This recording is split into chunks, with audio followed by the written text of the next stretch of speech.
세계 최고의 공항은 일본의 나리타 공항인 줄 알았었던 유엔 재난관리자문관이 태풍과 지진으로 일본의 공항이 비상 폐쇄되자 인천공항으로 비상 착륙을 했다고 하는데요. 유엔 재난관리자문관의 인천공항의 충격 증언에 전 세계의 방송국 및 언론사가 앞다투어 보도를 했다고 합니다. 과연 그 이유는 무엇일까요? 그럼 지금부터 오늘의 이야기를 시작해보겠습니다. 안녕하세요. 저는 독일 출신으로 30년간 유엔에서 재난관리자문관으로 일하고 있는 60세 요한 카이저예요. 저는 이마를 차가운 비행기 창문에 기댔어요. 제 아래로 검은 구름들이 하늘에서 씨름하는 거대한 거인들처럼 소용돌이치고 있었어요. 30년간 일하면서 수많은 위기 상황을 봐왔지만 오늘은 뭔가 달랐어요. 오늘은 뭔가 특별하다는 느낌이 들었어요. 기장의 목소리가 스피커를 통해 울려 퍼졌어요. 태풍 메갈로와 규슈 인근의 지진으로 인해 도쿄 하네다와 오사카, 간사이 공항이 폐쇄되어 항로를 변경하게 되었다고 했어요. 대신 한국의 인천국제공항에 착륙할 거라고 안내했어요. 저는 즉시 주변 사람들의 반응을 지켜봤어요. 세 줄 앞쪽에는 밀라노 최고 경제신문사의 날카로운 인상을 가진 편집자 마르코 벤투리가 앉아 있었어요. 그는 크게 비웃는 소리를 냈어요. 한국이냐며 며칠 동안 거기 갇혀 있을 거라고 중얼거렸어요. 그들의 시스템은 이렇게 많은 사람들을 처리할 수 없을 거라며 목소리가 객실 전체로 퍼져나갔어요. 복도 건너편에는 파리 도시계획연구소의 클레어 모로가 독서용 안경을 고쳐 쓰며 앉아 있었어요. 그 지역의 정부 시스템은 아직 개발 중이라며 동료에게 말했어요. 적절한 절차가 있기를 바란다고 했어요. 제 뒤에는 중국 개발 금융기관의 선임 분석가 리웨이가 앉아 있었어요. 그녀의 손가락은 노트북 키보드 위를 빠르게 움직이고 있었어요. 한국 공항 수용 능력에 대한 데이터를 찾고 있었던 거예요. 그녀의 표정을 보니 수치가 좋지 않다는 걸 알 수 있었어요. 오직 에드워드 해링턴만 침착해 보였어요. 그는 런던 자산운용회사의 은퇴한 회장이었어요. 하지만 저는 그가 때때로 가슴에 손을 대는 것을 알아챘어요. 저는 그 제스처를 알아봤어요. 제 아버지도 심장질환이 있으셨는데 똑같이 하셨거든요. 비행기 뒤쪽에는 일본의 항공 칼럼니스트 사토 카오루가 앉아 있었어요. 그는 일본어로 휴대폰 녹음기에 조용히 말하고 있었어요. 도쿄 상공의 통제 혼란이 누구도 예상했던 것보다 더 넓게 퍼졌다고 했어요. 이것이 동아시아의 모든 백업 시스템을 시험할 거라고 말했어요. 저는 한 가지를 깊이 믿고 있어요.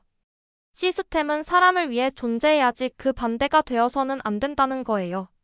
저는 엄격한 규칙들이 도와야 할 사람들을 잊어버린 재난들을 너무 많이 봐왔어요. 우리 비행기 유로에어 308편이 한국을 향해 서쪽으로 방향을 틀 때 저는 궁금했어요. 이것도 또 다른 시스템 실패가 될까요? 아니면 뭔가 다른 게 될까요? 제 옆에 앉은 나이든 한국인 여성이 부드럽게 미소 지었어요. 조심스러운 영어로 걱정하지 말라고 했어요. 한국이 예상치 못한 손님들을 환영하는 법을 안다는 걸 보게 될 거라고 했어요.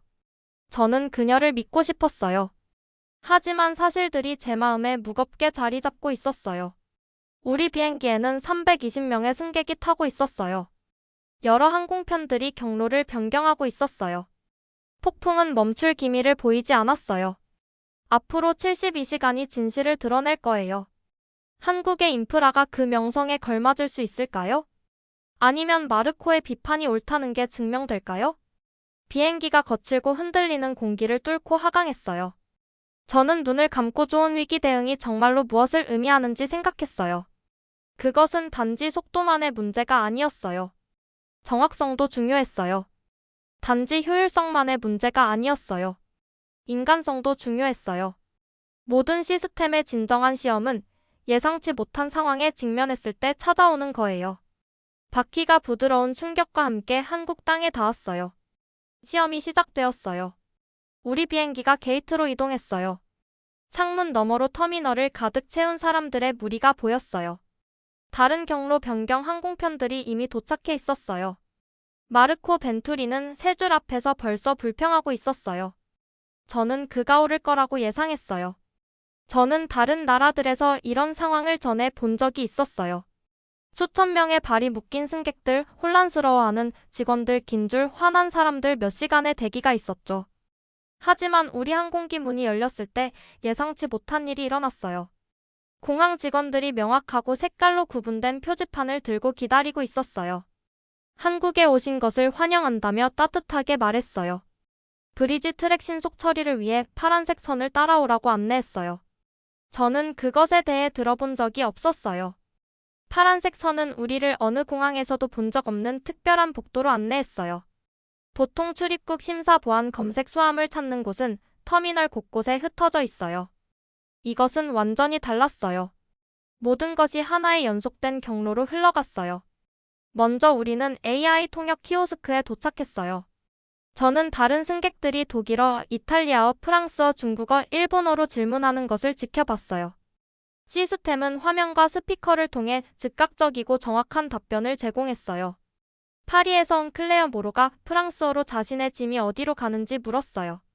시스템이 완벽한 프랑스어로 짐은 자동으로 분류되어 3시간 이내에 배정된 호텔로 배달될 거라고 답했어요. 클레어의 눈이 놀라움으로 커졌어요. 다음은 간소화된 전자비자 창구가 나왔어요. 저는 단순히 여권을 제시했어요. 생체 인식 스캔이 자동으로 이루어졌어요. 제가 보는 동안 신원 조회가 처리되었어요. 임시 체류 허가가 화면에 나타났어요. 리웨이가 제 뒤에 서 있었어요. 그녀는 중국의 분석가였어요. 그녀는 휴대폰으로 처리 시간을 재고 있었어요. 그녀는 나중에 위기 상황에서 수십 개의 공항을 거쳤는데 대부분 긴급 출입국 심사 처리에 4시간에서 6시간이 걸렸다고 말했어요. 브리지 트랙 시스템은 그녀를 7분 만에 처리했어요. 불가능하다며 그녀가 속삭였어요. 하지만 진짜 놀라운 것은 통합 서비스 허브에서 일어났어요. 하나의 카운터에서 다국어를 구사하는 코디네이터들이 모든 것을 한꺼번에 도와줬어요. 우리는 호텔 방을 예약할 수 있었어요. 공항 셔틀이나 택시를 예약할 수 있었어요. 와이파이와 프린터가 있는 임시 업무 공간에 접근할 수 있었어요. 의료 지원을 요청할 수 있었어요. 심지어 처방약 제조제도 요청할 수 있었어요. 은퇴한 런던 회장 에드워드 해링턴이 런던에서는 아직도 세관을 위해 줄을 서고 있을 거라고 제게 말했어요. 저는 모든 것을 관찰하고 있었어요. 직원들은 단지 효율적이기만 한 게 아니었어요. 세심했어요. 사람들의 필요에 주의를 기울였어요. 저는 한 코디네이터가 디지털 인터페이스로 애쓰는 노인 승객을 알아차리고 즉시 개인 맞춤형 종이 기반 지원으로 전환하는 것을 지켜봤어요. 줄은 멈추지 않고 계속 움직였어요. 시스템이 사람을 섬긴다며 저는 혼잣말을 했어요. 사람이 시스템을 섬기는 게 아니라고요. 이것이 제가 항상 믿어온 것이었어요. 이것이 제가 30년간 재난관리 업무에서 가르치려고 노력해온 것이었어요. 하지만 이렇게 잘 작동하는 것을 본 적은 거의 없었어요. 마르코는 여전히 확신하지 못했어요. 경제신문사 동료에게 이런 상황을 위해 신중하게 준비된 쇼라고 말했어요. 하지만 착륙 후 90분 만에 놀라운 일이 일어났어요. 308편의 320명 승객 전원이 출입국 심사를 통과했어요. 우리 모두 짐을 찾았어요. 우리 모두 호텔 배정을 받았어요. 우리 모두 셔틀에 탑승하고 있었어요. 저는 셔틀버스에 앉아서 생각했어요. 이 공항 어딘가에서 누군가가 이 시스템을 설계했어요. 누군가가 발이 묶인 승객들이 실제로 무엇을 필요로 하는지 생각했어요. 누군가가 인프라의 인간성을 담았어요. 호텔로 가는 동안 저는 공항을 돌아봤어요. 어두워지는 하늘을 배경으로 불빛이 빛나고 있었어요. 안에서는 수천 명의 승객들이 더 도착하고 있었어요. 진짜 시험은 이제 막 시작되고 있었어요. 한국은 4천 명의 사람들을 안전하고 편안하게 지낼 수 있게 할 수 있을까요? 이 위기가 얼마나 오래 지속되든지요? 저는 아직 몰랐어요. 비행기에서 봤던 은퇴한 런던 회장 에드워드 해링턴이 23번 게이트 근처 휴게 공간에 앉아 있었어요. 이 공간은 노인 승객을 위해 지정된 곳이었어요. 편안한 의자가 있는 조용한 공간이었죠. 에드워드는 창백해 보였어요. 아주 창백했어요. 그는 전보다 더 세게 가슴에 손을 대고 있었어요. 하지만 제가 움직이기도 전에 젊은 한국 공항 직원도 알아챘어요. 명찰에는 민호라고 적혀 있었어요. 그가 빠르게 에드워드 곁으로 다가갔어요. 괜찮으시냐고 물었어요. 에드워드는 그를 물리치려 했어요. 그냥 잠시 쉬면 된다며 말했어요. 그의 목소리는 약했어요. 이마에 땀이 맺혔어요. 그의 손이 떨렸어요. 하지만 민호는 이미 무전기의 긴급 의료 버튼을 눌렀어요. 저는 그가 한국어로 빠르게 말하는 것을 들었어요. 그런 다음 그는 영어로 전환했어요. 23번 게이트 휴게 공간에서 심장 관련 사건 가능성이 있다고 했어요. 성인 남성 약 70세라고 했어요. 심장마비요. 저는 다른 재난 상황에서 이것을 본 적이 있었어요. 위기 상황 동안의 의료 응급 상황은 시스템이 붕괴되기 때문에 종종 비극이 되곤 했어요. 자원이 너무 부족했어요. 도움이 너무 늦게 왔어요. 저는 필요하면 도울 준비를 하고 더 가까이 다가갔어요. 제 재난 관리 훈련에는 기본적인 응급 대응이 포함되어 있었거든요. 하지만 다음에 일어난 일은 저를 충격에 빠뜨렸어요. 90초 안에요. 저는 시계를 확인했어요. 의사가 도착했어요. 그는 흰 가운을 입고 휴대용 심전도 기계를 들고 있었어요. 그는 이것을 1000번도 넘게 해본 것처럼 침착하고 효율적으로 움직였어요. 그는 명확한 영어로 말했어요. 자신은 공항의료센터의 최민석 원장이라고 했어요. 그는 이미 에드워드의 가슴에 전극을 부착하고 있었어요. 심장마비를 겪고 있다고 했어요.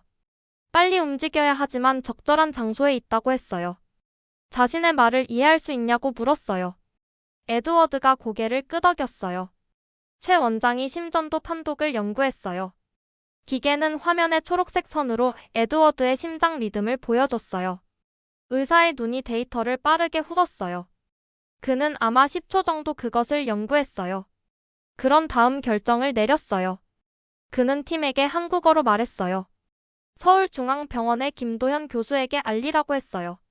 그런 다음 영어로 전환해서 에드워드에게 말했어요. STMI가 있고 아마도 LAD 폐색일 것 같다고 전하고 헬기장 연결을 활성화하라고 했어요. STMI요.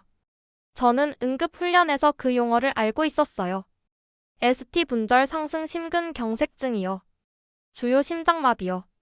그것은 에드워드의 심장으로 가는 주요 동맥이 막혔다는 것을 의미했어요.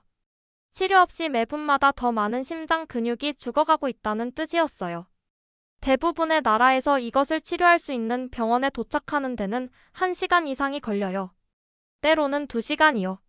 공항이 폐쇄되고 도로가 막힌 재난 상황에서는요? 훨씬 더 오래 걸리죠. 저는 에드워드가 길고 위험한 여정을 직면하게 될 거라고 예상했어요. 저는 뱃속에서 걱정의 매듭을 느꼈어요. 하지만 제가 배우고 있던 한국은 다른 시스템을 가지고 있었어요. 응급구조사들이 도착했어요. 그들은 안무를 완벽하게 아는 무용수들처럼 부드럽게 일했어요. 그들은 에드워드를 안정시켰어요. 그들은 그를 특수 들것에 실었어요. 들것에는 모니터링 장비가 내장되어 있었어요. 저는 작은 화면에 표시된 에드워드의 심박수와 혈압을 볼 수 있었어요. 한편 최 원장은 화상 통화 중이었어요. 저는 화면을 볼 수 있었어요. 화면에는 수술복을 입은 다른 의사가 있었어요. 화면의 자막에는 서울중앙병원 김도현 교수라고 읽혔어요. 최 원장이 빠른 한국어로 보고했어요. 72세 영국 남성 활동성 STMI 현재까지 혈력학적으로 안정적이라고 했어요. 그런 다음 그는 에드워드가 이해할 수 있도록 매끄럽게 영어로 전환했어요. 김 교수가 직접 시술을 하실 거라고 했어요. 헬리콥터가 지금 착륙하고 있다고 했어요. 헬리콥터라고요? 저는 놀라서 눈을 깜빡였어요. 에드워드가 간신히 말했어요. 하지만 폭풍이라고요. 그의 목소리는 거의 속삭임에 가까웠어요. 최 원장이 그를 안심시켰어요. 경로는 안전하다고 했어요. 정확히 이런 목적을 위해 기상 통로를 지속적으로 모니터링하고 있다고 했어요. 저는 정중한 거리를 두고 따라갔어요. 제 전문적 본능이 작동했어요. 저는 이 작전의 모든 요소를 목록화하고 있었어요. 어떻게 그렇게 빨리 조정했을까요? 우리는 특별한 복도를 통해 이동했어요. 표지판이 긴급 헬기장 출입구로 안내했어요. 복도는 넓고 깨끗했어요. 장애물도 없었어요. 인파도 없었어요. 정확히 이런 종류의 응급 상황을 위해 설계된 거였어요. 창문을 통해 저는 헬기장을 볼 수 있었어요. 의료 헬리콥터가 거기 있었고 로터가 이미 돌아가고 있었어요. 조종사는 준비되어 있었어요. 비행 응급 구조사가 열린 문 옆에 서 있었어요. 하지만 저를 가장 놀라게 한 것은 단지 속도만이 아니었어요. 소통이었어요. 의료 통역사가 에드워드의 들건 옆을 걸었어요. 그녀는 영어로 동시 설명을 제공했어요. 그녀가 저를 알아차리자 독일어로 환자와 함께 온 사람이냐고 물었어요.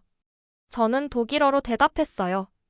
아니라고 저는 동료라고 목격자라고 했어요. 재난 관리 일을 한다고 했어요. 그녀는 고개를 끄덕이고 영어와 독일어 모두로 설명을 제공하기 시작했어요. 그녀는 각 단계를 설명했어요. 각 약물을요? 각 결정을요? 아스피린과 항열소 판제를 투여하고 있다고 말했어요. 이것은 혈전이 더 악화되는 것을 방지하는 데 도움이 된다고 했어요. 통증을 위해 모르핀을 투여하고 있다고 했어요. 약물 접근을 위해 정맥 주사선을 시작하고 있다고 했어요. 헬리콥터 비행은 7분이 걸릴 거라고 했어요. 김 교수팀은 이미 서울중앙병원에서 준비되어 있다고 했어요. 7분이요. 이 공항에서 주요 심장병원까지요. 7분이요. 그들은 에드워드를 헬리콥터에 실었어요. 최 원장이 그와 함께 탑승했어요. 의료 통역사는 지상에 남았지만 제게 카드를 건넸어요. 그녀는 독일어로 말했어요. 여기에 연락처 정보가 있다고 했어요. 환자의 소식을 원하면 이 번호로 전화하라고 했어요. 환자가 동의하면 계속 알려줄 거라고 했어요. 헬리콥터가 이륙했어요. 저는 그것이 저녁 하늘로 사라지는 것을 지켜봤어요. 폭풍은 안전한 비행 통로를 만들 만큼 충분히 잦아들었어요. 누군가가 계속해서 날씨를 모니터링하며 위험을 뚫고 경로를 만들고 있었던 거예요. 저는 거기 서서 충격에 빠졌어요. 에드워드의 흉통이 시작된 이후 12분이 지났어요. 심장 사건에서 헬리콥터 출발까지 12분이요. 저는 더 알아야 했어요. 저는 이것이 어떻게 끝나는지 봐야 했어요. 저는 카드에 있는 번호로 전화했어요. 제가 누구인지 설명했어요. 병원을 방문할 수 있는지 물었어요. 통역사는 에드워드와 병원에 확인해 보겠다고 했어요. 20분 후 그녀가 다시 전화했어요. 에드워드가 동의했다고 했어요. 병원이 제 관찰을 환영한다고 했어요. 저는 서울중앙병원으로 택시를 탔어요. 기사는 제 서툰 영어를 이해하고 빨리 데려다 줬어요. 병원에서 코디네이터가 저를 맞이했고 심장 카테터 삽입 실험실 근처 대기실로 안내했어요. 창문을 통해 저는 시술을 보여주는 모니터들을 볼 수 있었어요. 김도연 교수가 에드워드를 치료하고 있었어요. 저는 에드워드의 동맥을 보여주는 화면을 볼 수 있었어요. 교수는 계속해서 자신이 하고 있는 일을 설명했어요. 억양이 있지만 완벽하게 명확한 영어로 말했어요. 손목 동맥을 통해 카테터를 삽입하고 있다고 했어요. 압력은 느껴지겠지만 통증은 없을 거라고 했어요. 화면에서 막힌 부분을 볼 수 있다고 했어요. 지금 스텐트를 삽입하고 있다고 했어요. 혈류가 회복되었다고 했어요. 괜찮을 거라고 했어요. 화면에 막힌 동맥이 갑자기 혈류로 다시 채워졌어요. 막혔던 강이 갑자기 터져 자유롭게 흐르는 것을 보는 것 같았어요. 시술은 38분이 걸렸어요. 저는 머릿속으로 계산했어요. 첫 흉통부터 혈류 회복까지 총 52분이요. 52분이요. 대부분의 나라에서 평상시에도 이것은 2~3시간이 걸려요. 공항이 폐쇄되고 병원이 마비된 위기 상황에서는요. 4~5시간이 걸릴 수 있어요. 아니면 전혀 일어나지 않을 수도 있고요. 하지만 여기서는 대규모 공항 위기 동안 수천 명의 발이 묶인 승객들과 함께 근처에서 태풍이 휘몰아치는 상황에서 52분이 걸렸어요. 2시간 후 저는 회복실에서 에드워드와 함께 앉아 있었어요. 병원이 제 방문을 허락했어요. 에드워드는 약했지만 안정적이었어요. 그의 안색이 나아졌어요. 그의 호흡이 안정적이었어요. 이중 언어를 구사하는 심장 간호사가 시술 후 관리를 검토하고 있었어요. 그녀는 명확하고 단순한 영어로 말했어요. 그녀는 그가 보관할 번역된 문서를 제공했어요. 그녀는 그의 약을 설명했어요. 주의해야 할 경고 징후를 설명했어요. 후속 관리를 설명했어요. 간호사가 말했어요. 런던에 계신 딸에게 연락했다고 했어요. 딸이 다음 가능한 항공편을 타고 있다고 했어요. 내일 오후에 도착할 거라고 했어요. 여행 보험 코디네이터에게 통보했다고 했어요. 모든 것을 준비했다고 했어요. 에드워드가 저를 바라봤어요.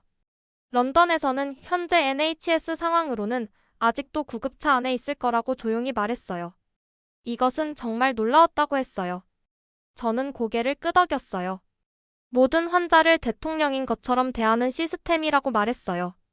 그들이 누구이기 때문이 아니라 그들이 누구이기 때문이라고요. 가능한 최선의 치료를 받을 자격이 있는 인간이기 때문이라고 했어요. 저는 진심이었어요. 이것은 단지 효율성이 아니었어요. 이것은 인프라에 내장된 연민이었어요. 이것은 시스템에 내재된 인간성이었어요. 나중에 저는 마르코 벤투리가 의료 응급 상황에 대해 들었다는 것을 알았어요. 그는 조사하기 위해 병원에 왔어요. 그는 아마도 의료 혼란에 대한 기사를 쓸 것으로 예상했을 거예요. 압박 속에서 실패하는 시스템에 대해서요. 대신 그는 김 교수를 인터뷰하게 되었어요. 저는 근처에 서서 그들의 대화를 들었어요. 마르코가 물었어요. 어떻게 이런 대응이 가능하냐고요. 처음으로 그의 회의론이 흔들리는 것 같았어요. 그는 진심으로 이해하고 싶어 했어요. 김 교수가 미소 지었어요. 그는 피곤해 보였지만 만족스러워 보였어요. 우리는 스스로에게 간단한 질문을 했다고 말했어요. 만약 당신의 어머니가 공항에서 심장마비를 겪는다면 무슨 일이 일어나기를 원하시겠냐고요. 그런 다음 우리는 그것이 모든 사람에게 일어나도록 시스템을 구축했다고 했어요. 마르코는 냉소적인 대답을 준비하지 못했어요. 그는 천천히 고개를 끄덕이며 공책에 적었어요. 저는 그날 밤 제가 목격한 것에 대해 생각하며 병원을 떠났어요. 저는 30년간 재난 관리 일을 해왔어요. 저는 수십 개 국가에서 위기 대응을 봐왔어요. 저는 작동하는 시스템과 실패하는 시스템을 봐왔어요. 이것은 달랐어요. 이것은 단지 기술이나 효율성에 관한 것이 아니었어요. 이것은 올바른 질문을 하는 것에 관한 거였어요. 당신이 사랑하는 사람에게 무슨 일이 일어나기를 원하는가요? 그런 다음 그것이 모든 사람에게 일어나도록 시스템을 구축하는 거예요. 호텔로 돌아가는 택시를 타면서 저는 택시 창밖으로 서울의 불빛을 바라봤어요. 도시가 어두운 하늘을 배경으로 빛나고 있었어요. 이 도시 어딘가에서 사람들이 이런 시스템들을 설계했어요. 그들은 사람들이 필요로 하는 것에 대해 생각했어요. 그들은 인간성을 최우선으로 두었어요. 시험은 아직 끝나지 않았어요. 수천 명의 승객들이 여전히 발이 묶여 있었어요. 위기는 며칠 동안 계속될 거예요. 하지만 저는 오늘 밤 중요한 것을 봤어요. 저는 사람을 섬기는 시스템을 구축하는 것이 가능하다는 것을 봤어요. 그 반대가 아니라요. 저는 연민의 속도를 봤어요. 둘째 날이 되자 인천공항은 제가 전에 본 적 없는 것으로 변모했어요. 작은 임시 도시를 닮았어요. 43개국에서 온 4,700명의 사람들이 호텔 공항 라운지 임시 숙소에 흩어져 있었어요. 우리 모두 일본 영공이 재개방되기를 기다리고 있었어요. 제가 30년 동안 목격한 대부분의 재난 상황에서는 혼란이 있었어요. 시스템에 의해 잊혀졌다는 느낌이 있었어요. 하지만 여기는 그런 것이 전혀 없었어요. 대신 복잡한 시스템이 놀라운 우아함으로 복잡성을 관리했어요. 저는 박지훈의 팀이 대응을 수영 레인이라고 부르는 것으로 조직했다는 것을 알게 되었어요. 각 레인은 다른 레인을 방해하지 않으면서 특정 필요를 처리했어요. 모든 승객은 전자거주 카드를 받았어요. 긴급 연락처 정보가 있었고 심지어 내장된 보험 적용 범위도 있었어요. 분실물 찾기 시스템은 RFID 추적과 AI 기반 이미지 인식을 사용했어요. 프랑스 관광객이 노트북을 잃어버렸는데 30분 이내에 찾아서 돌려받았어요. 중국 분석 까리웨이가 데이터 통합이 놀랍다고 말했어요. 모든 시스템이 다른 모든 시스템과 대화하지만 적절한 개인정보 보호 통제가 있다고 했어요. 의료 레인에서는 만성 질환을 가진 승객들이 특별한 약국 네트워크를 방문할 수 있었어요. 저는 간지를 앓는 독일 청소년이 1시간 이내에 3일분의 약을 받는 것을 지켜봤어요. 한국의 신경과 전문의가 화상통화를 통해 프랑크푸르트에 있는 그의 의사와 직접 소통했어요. 비즈니스 레인의 스카이 코워크는 전문적으로 갖춰진 업무 공간이었어요. 초고속 인터넷 개인 전화 부스 인쇄 서비스가 있었어요. 마르코 벤투리조차 감명받았어요. 가족 지원 구역에는 어린이를 위한 놀이 공간, 수유 중인 엄마들을 위한 조용한 방, 노인 돌봄 섹션이 있었어요. 자원봉사자들이 프랑스어, 스페인어, 아랍어로 아이들에게 그림책을 읽어줬어요. 클레어 모로가 이것은 단지 효율성이 아니라 위기 대응에 적용된 도시 설계 철학이라고 말했어요. 그날 저녁 우리는 공항 앱을 통해 메시지를 받았어요. 한국 요리 수업, 템플스테이, 해안 투어 같은 문화 체험을 제공한다고 했어요. 모두 무료였어요. 일본 칼럼니스트 사토 카오루가 한국은 위기를 예상치 못한 선물로 바꾼다고 말했어요. 그날 밤 저는 호텔 방에서 생각했어요. 차이는 기술이 아니라 철학이었어요.